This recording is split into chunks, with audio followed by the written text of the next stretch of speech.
Bonjour, Christelle Soric, coach marketing. Aujourd'hui, je vous parle de compétition, mais surtout de fidélisation de votre clientèle. Quand il y a de la compétition, on a toujours peur de perdre nos clients actuels. C'est pour ça que quand on mise dans un programme de fidélisation, bien, on s'aide dans le fond à rester dans la tête de nos clients pour faire en sorte qu'ils reviennent nous voir nous, plutôt que d'aller voir la nouveauté, la nouvelle business, le nouveau centre de coiffure, le nouveau resto, etc., etc. C'est sûr que des départements, je prends l'exemple de la restauration, c'est beaucoup plus facile et volatile pour un client de se dire, OK, bien, il y a un nouveau resto, je vais aller l'essayer. Par contre, quand on fidélise nos clients, ils vont revenir nous voir, ils vont revenir plus souvent, puis ils vont garder leur rythme aussi. Puis pour ça, il n'y a pas de secret, peu importe c'est quoi votre domaine. Tout part d'un excellent service client et tout part de vos données et comment vous allez traiter vos clients. Les éléments de base seraient par exemple des infolettres.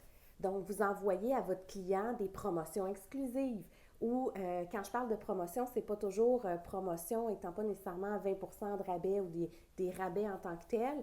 La promotion, ça peut être de mettre de l'avant, par exemple, un nouveau produit que vous venez de sortir, un nouveau service, un conseil que vous voulez mettre de l'avant, donc la promotion de vos propres services. Deuxième point, ça pourrait être aussi un programme de fidélité.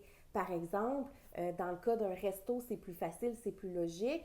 Un take-out, ça pourrait être, vous venez X nombre de fois, vous avez un assiette gratuite ou avec une carte fidélité, vous récoltez des points, un peu comme la SAQ le fait. Puis maintenant, il y a des programmes qui sont quand même assez peu coûteux, qui peuvent vous aider dans ce chemin-là. On n'est plus nécessairement dans le développement unique d'une grosse plateforme.